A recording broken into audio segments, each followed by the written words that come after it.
I'm here this morning with Cheryl St Peter, and Cheryl has been receiving treatments at the pain clinic that has now been closed since September, I think it's been, yes.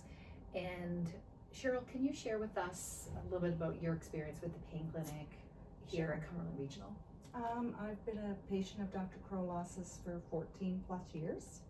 I started with having lidocaine infusions. When we started, they were monthly. And over the years, it expanded. We would go 6 weeks, and we would stay at the 6 weeks for maybe a year, 2 years, depending. Once the pain was manageable, then we would extend it. So over the years, we grew bonds with the nurses and the doctors. But in the last 2 years, I started having day surgery appointments. And with those, the very first one, they put the heavy weights on me once I was in the OR and would do the spinal injections. So after the first one, me jumping around a little bit and that being dangerous because the needle would be close to the spine, my next appointment I had asked to be sedated a little bit just to relax me so that the needles would go into the exact spot that needed to be and I wasn't being a moving patient. So that worked. It was great. My appointments had come to twice a year. And every 6 months? Every 6 months, yes. And we were trying actually to move that a little further when the clinic closed or was postponed. Yes. So yeah, I did have injections sometimes in between, cortisone injections in her office, which she always knew how to make me cry with the right spot.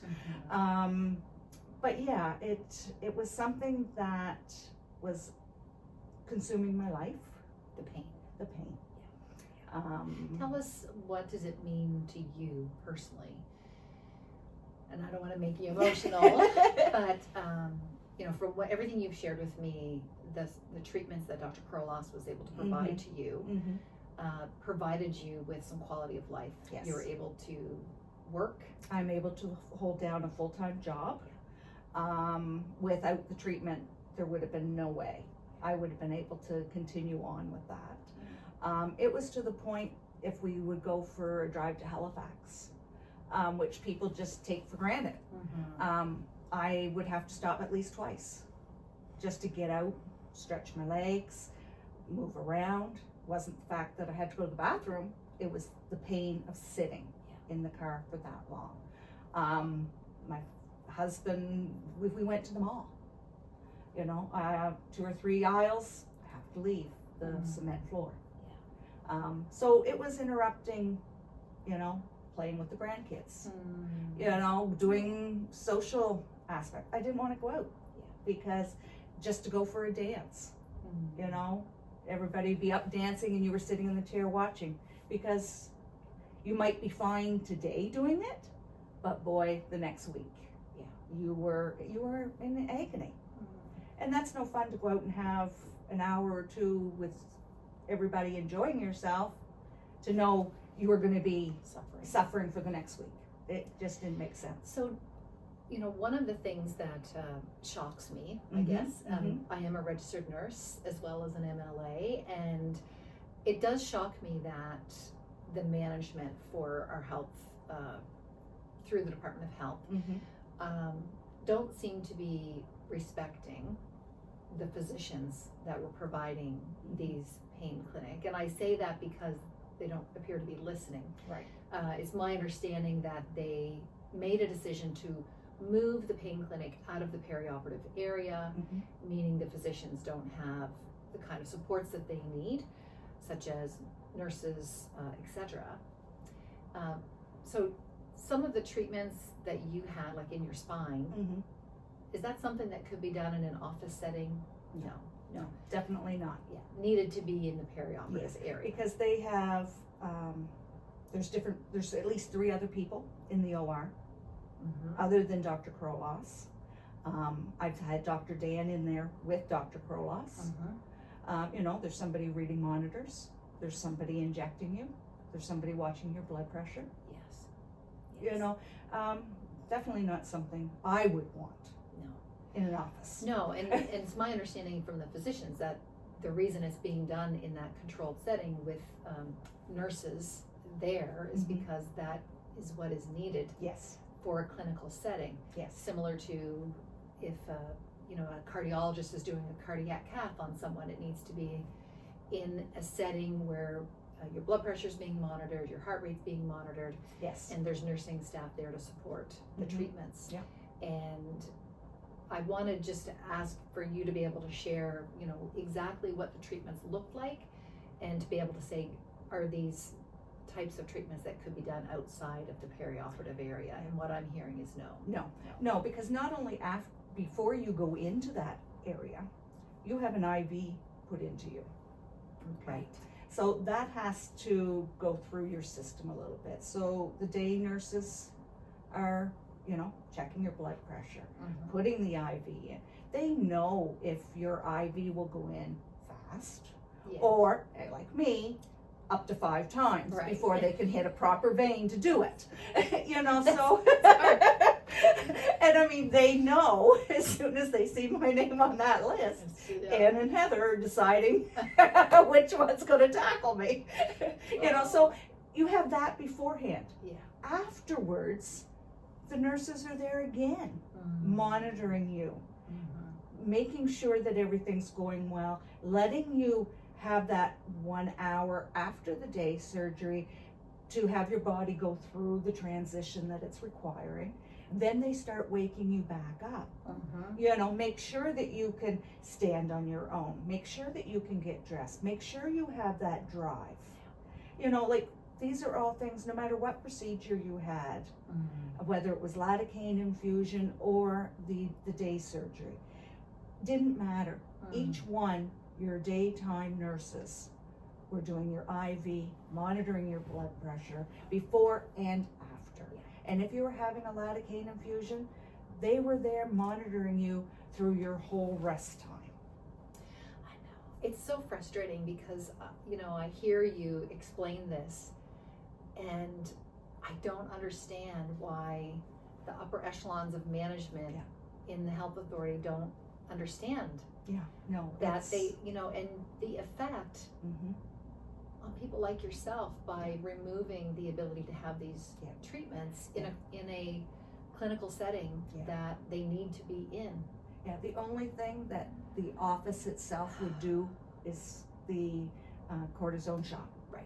That is it. Anything else that you were having as a procedure, definitely not in the office. I would not want it in the office. Well, no, and the physicians aren't. No. They're saying, it's, and their needs, they need to be respected. And I can say I've had conversations with nurses, and they're pretty upset. Yeah. Because they care about people like you. They, like as you said, they develop a relationship over years, and seeing how much these treatments improve your quality of life. Definitely. And for people like yourself, it's the difference between staying in bed versus being able to live. Yep. Yeah. And your quality of life. And I'm going to keep pounding the drum and keep trying to get Nova Scotia Health to change their mind so that the pain clinic can reopen in the clinical setting that the physicians are saying that is needed to do treatments like yours, and hopefully some common sense will prevail. Common sense is the big thing in this. If they had planned to do this or not planned to do it, they needed to come and follow a day. Right. I mean, if they came and followed a day, they would see themselves that this could not be done in an office. Yeah. Right. And that's what they needed to do before any decisions are set in stone. Yeah. They need to come and follow a day. Yeah. And I mean, as a patient, I would not want somebody to call and say, okay, we're coming today to follow. Do you want to be the guinea pig for today? Yeah. Because what good is one session if there's no follow-up? Right. Yeah. It's frustrating as a patient to know that this, any of these procedures that Dr. Dan or Dr. Krolos did, had benefited so many people in Nova Scotia and New Brunswick, and that it's appeared that nobody wants to hear from the patients. I know, I don't understand it. It's just a room, they say. It's not just a room. No. You know, it's everything that goes on in that room. And the supports. So the perioperative area is the area, for anyone that's listening, it's the area that includes the operating room and day surgery nurses and all the support that is required for these types of treatments. Like anyone that's had a colonoscopy, that's done in, you know, in the area, as well as other surgeries and procedures. Yeah. Well, it's the exact same thing. You can't eat, you can't drink ahead of time. So if your appointment's at 7 o'clock in the morning, then there's nothing. If your appointment's at 11 o'clock, you're not to have anything to eat or drink. It's no different than blood work or, like you say, a scope. Yeah. No different. So it falls under all the exact same procedures. I know. You know, so it doesn't make sense how you can continue doing one procedure but not another. Yeah. You know, you're giving everybody space. Yeah. And the two physicians that were providing these services, I believe Dr. Justina Krolos, I mean, she's an amazing woman. Wonderful, wonderful. You know, and I can't help but, you know, it's very frustrating to me when I see another woman being, trying to be shut down or her patients, like yourself, love her. Oh. She has really transformed people's lives because of the treatments that she provides. She's providing world-class service. She lives here in our community and wants to continue to provide this service and is being prevented to do so. Yes. It's really wrong. And she knows you.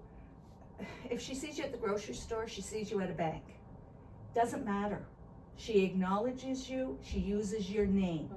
So that is more than what sometimes our own family doctor will do. Yes. She's a part of our community. She is. Yes. She is. And she talks about her flower garden.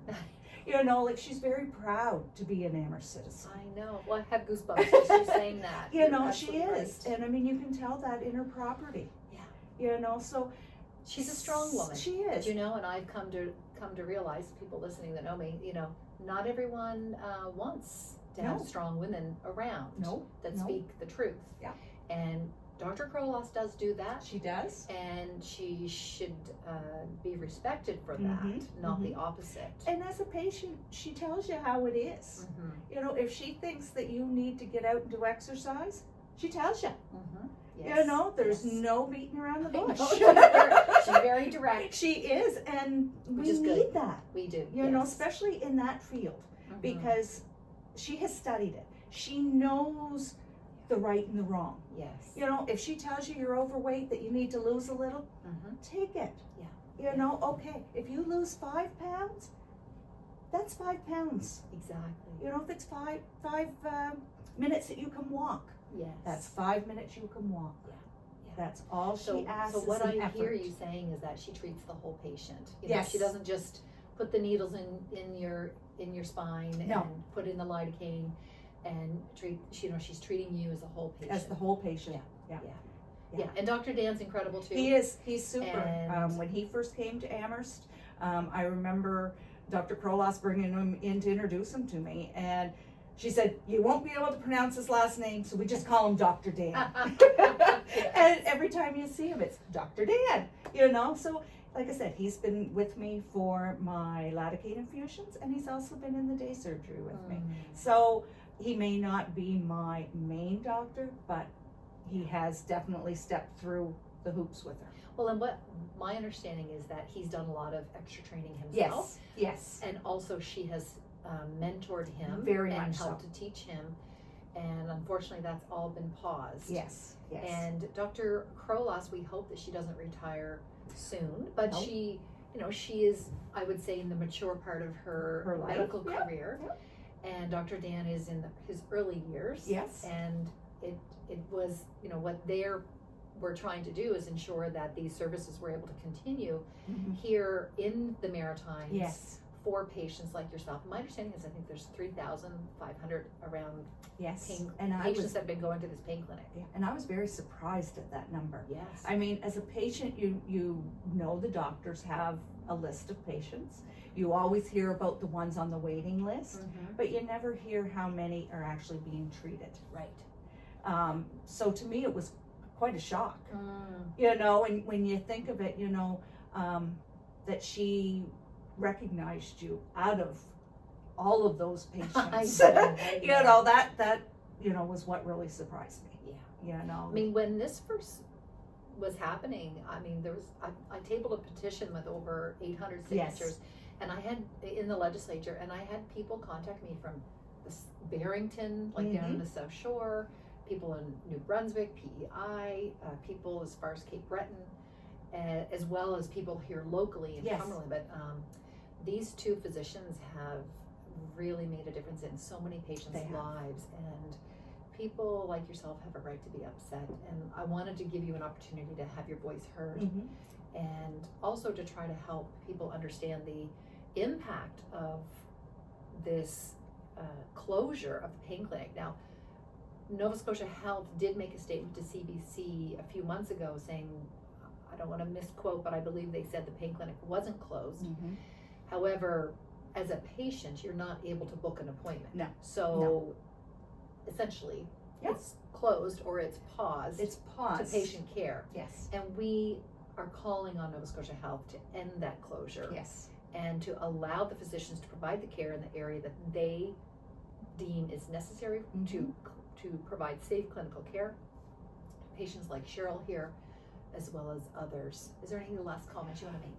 The one thing that, you know, people or the health authority has to understand, it's been, what, 5 months, 6 months that patients have not received this. A lot of patients are going to be starting back at square one. I know. And that's unfortunate because patients were hopefully starting to be able to realize that they were gaining steps forward to a quality of life. There's many patients now that have gone backwards, and I feel for them because they have to start pretty much at square one to get the medicine back into their bodies, have it do what it needs to do, and maybe come off some of the pain medications that the family doctors have given them as a relief, or hopefully a relief, to get them started. It's the brain fog, you know, that goes along with all of this. There seems to be, I mean, this is my observation, watching all of this unfold. I would make an assessment that there seems to be a lack of understanding from people in Nova Scotia Health around pain and the need for management of pain and the impact on people's lives that pain has, the debilitation of people's from pain.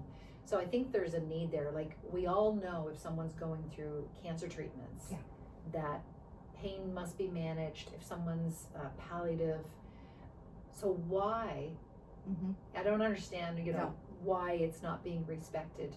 The need. We wouldn't take away treatments for any other type of chronic illness. That's right. Like diabetes. That's right. Right? Or hypertension. We wouldn't, or we wouldn't make services unavailable if someone had a blocked artery in their heart. So I don't understand this, and there needs to be change. And like I said, if the health authority that makes these decisions had of came and, like I said, followed both of them for a week, not just a day, but a full week, and gave it an open mind, I truly believe that we wouldn't be in this position that we're in now.